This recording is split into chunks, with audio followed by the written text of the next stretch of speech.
Hello students, आज high school NCERT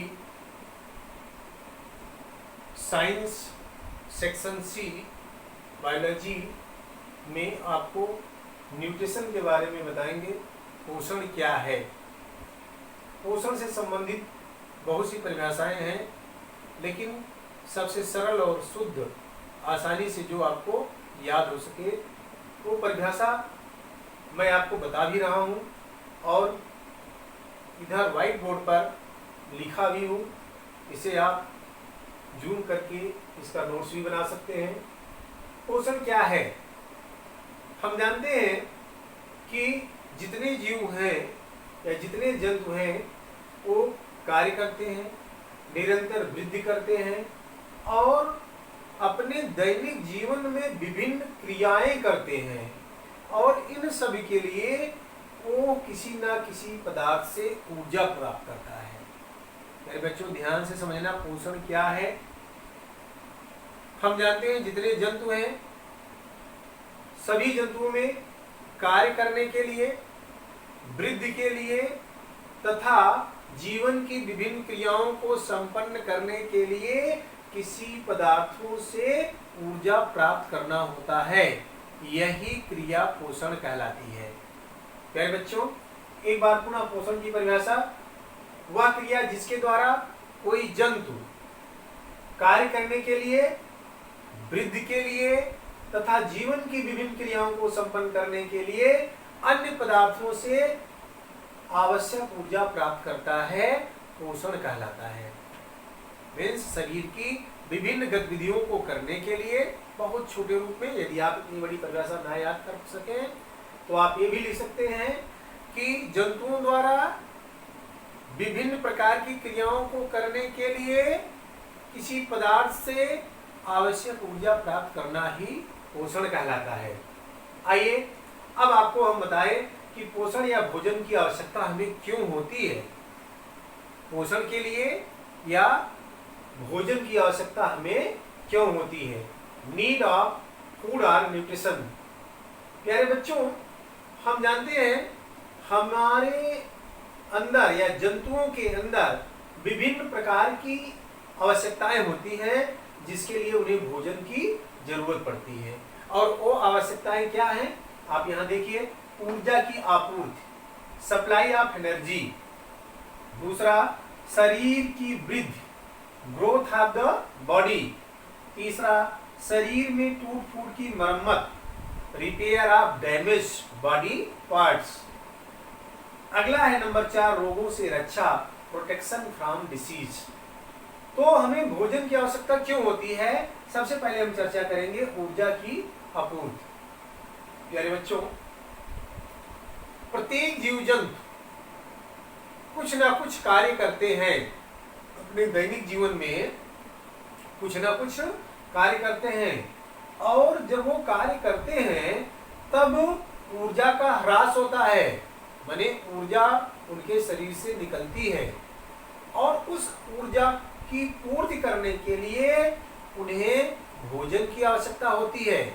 और एक भोजन के रूप में कार्बोहाइड्रेट जैसे ग्लूकोज, माने जटिल कार्बनिक यौगिक ग्लूकोज, यहाँ आप ध्यान से देखें कि C6H12O6 ग्लूकोज को एक कहां से लेते हैं? वायुमंडल से लेते हैं। तथा पर्णहरित या पर्णहरित और साथ साथ जल पृथ्वी के अंदर से लेते हैं, मृदा को पृथ्वी के अंदर से लेते हैं। 12H2O गिब्स, पर्णहरित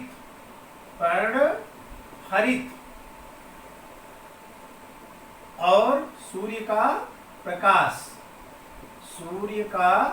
प्रकाश ये लेकर बनाते क्या है? यहां पर ये जो ग्लूकोज है ये अपघटित हो जाता है ऑक्सीजन में और प्लस कार्बन डाइऑक्साइड गैस बन जाती है प्लस 6 अणु जल के शेष रह जाते हैं।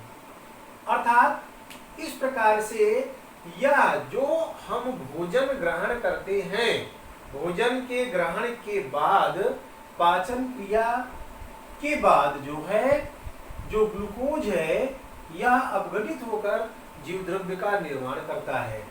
अर्थात इस प्रकार से जो है हमें ऊर्जा की प्राप्ति होती है, ये ऊर्जा की आपूर्ति हुई।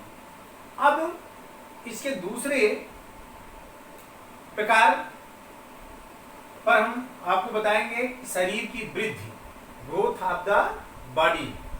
प्यारे बच्चों, शरीर की वृद्धि कैसे होती है, अब इसे ध्यान से समझना है।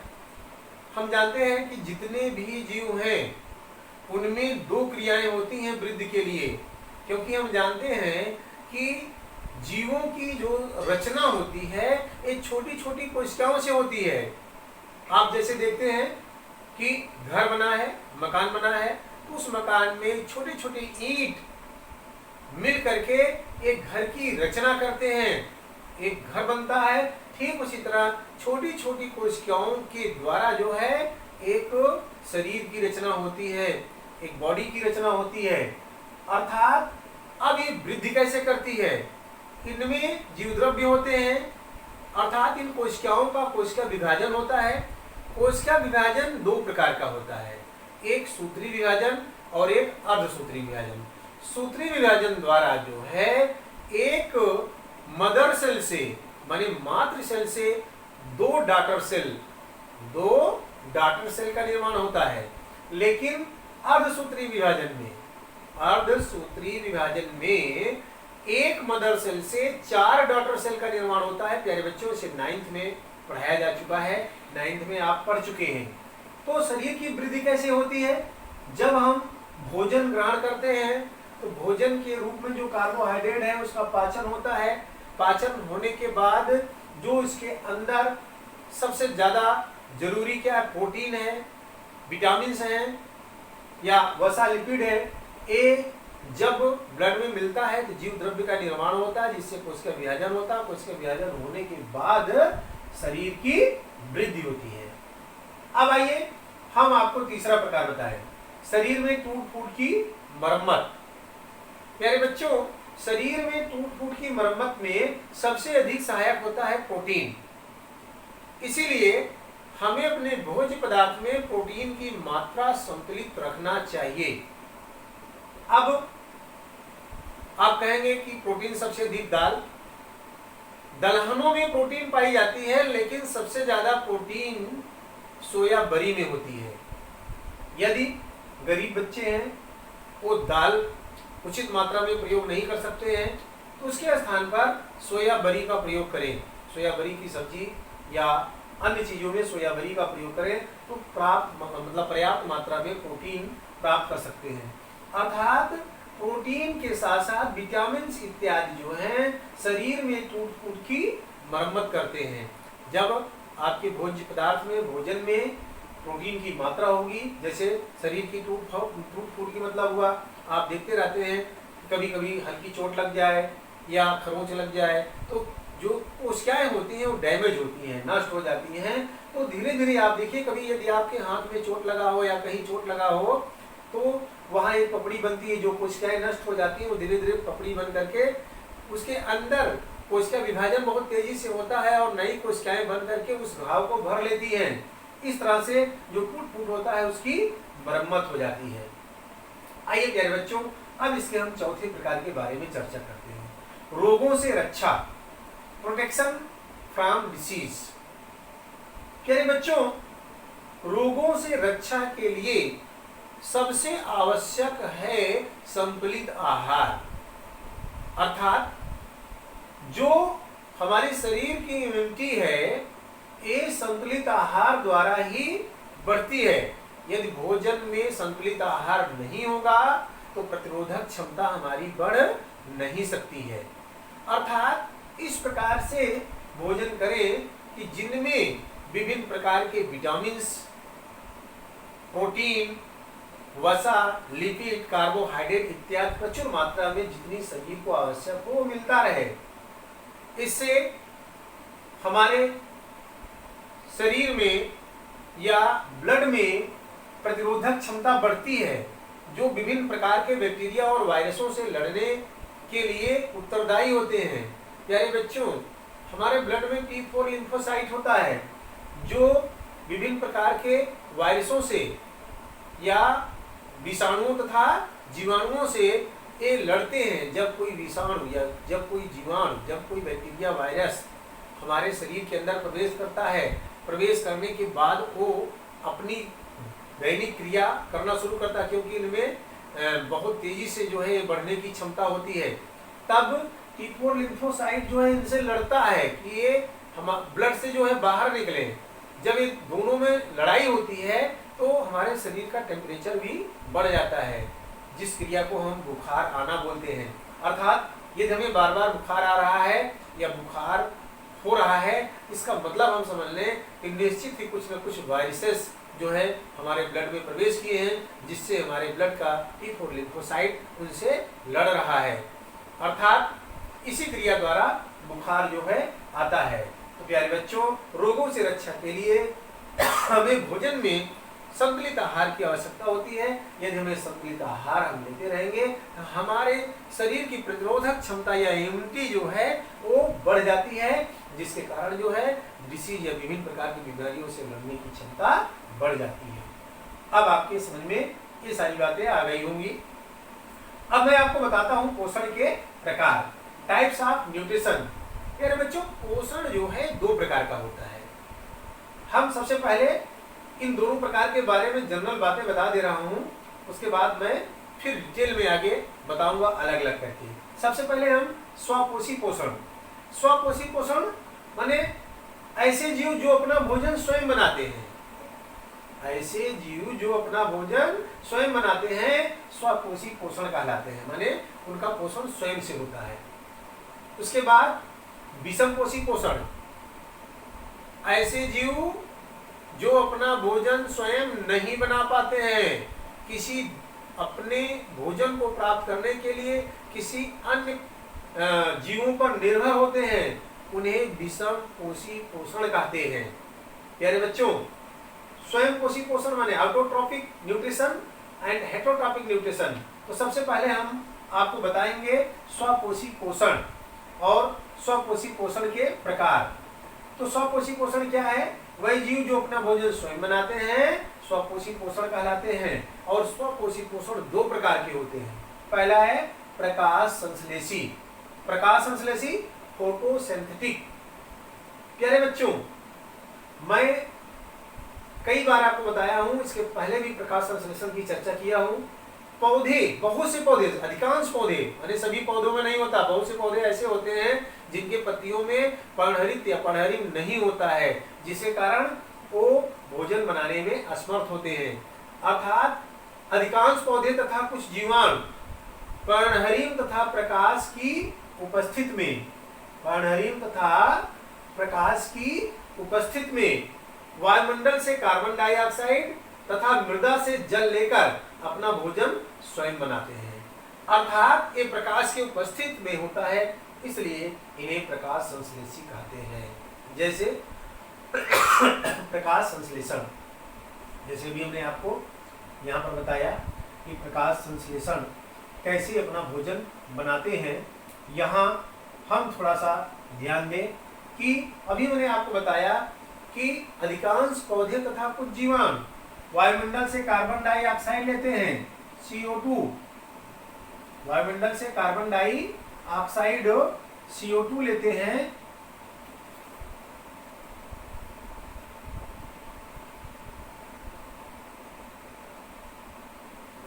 तथा मृदा से जल लेते हैं। यहाँ 6 अणु कार्बन डाइऑक्साइड और 12 मोल H2 ये लेते हैं। अब यहां पर ध्यान दें कि ये पर्णहरित तथा सूर्य का प्रकाश के उपस्थिति में ये बना लेते हैं C6H12O6 प्लस 6O2, यहां पर ए बनाते हैं जटिल कार्बनिक यौगिक ग्लूकोज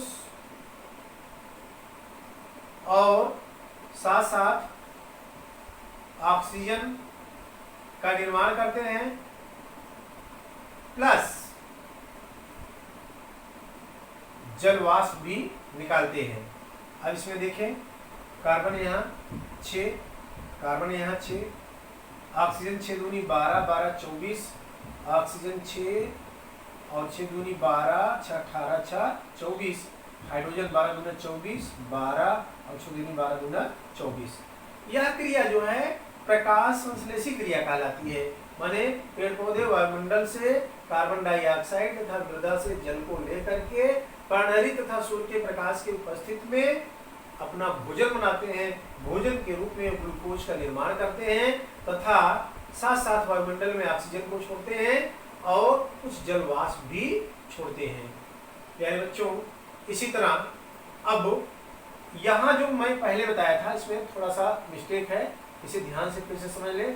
ऊर्जा की आपूर्ति में ये जो ग्लूकोज को भोजन के रूप में लेते हैं और साथ साथ जो श्वसन द्वारा ऑक्सीजन लेते हैं 6O2 लेकर के श्वसन की क्रिया में ये निर्माण करते हैं कार्बन डाइऑक्साइड और जल का। यहाँ 6H2O प्लस 6CO2 ये ऊर्जा की आपूर्ति है। यहाँ पर इसे हम ऊर्जा की आपूर्ति कहते हैं और यहाँ पर जो है ये स्वपोषी पोषण है।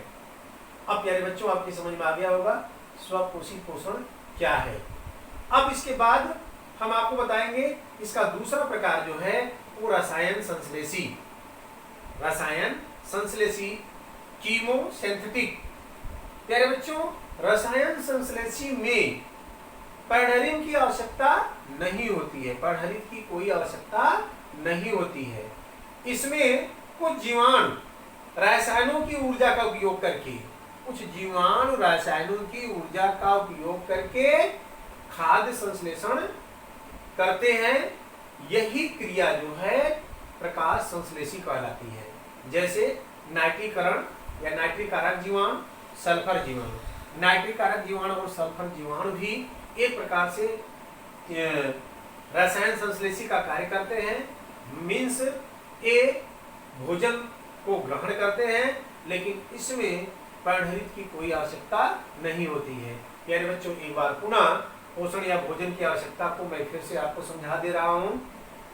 पोषण या भोजन की आवश्यकता क्यों होती है, क्या क्या इससे आपूर्ति होता है। नंबर 1 ऊर्जा की आपूर्ति, सप्लाई ऑफ एनर्जी।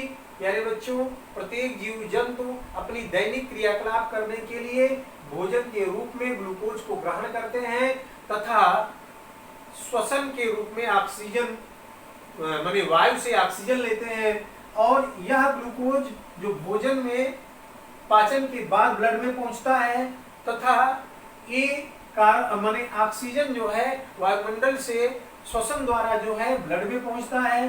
ये दोनों आपस में अक्रिया करके यहाँ जल तथा कार्बन डाइऑक्साइड और प्लस ऊर्जा का निर्माण करते हैं।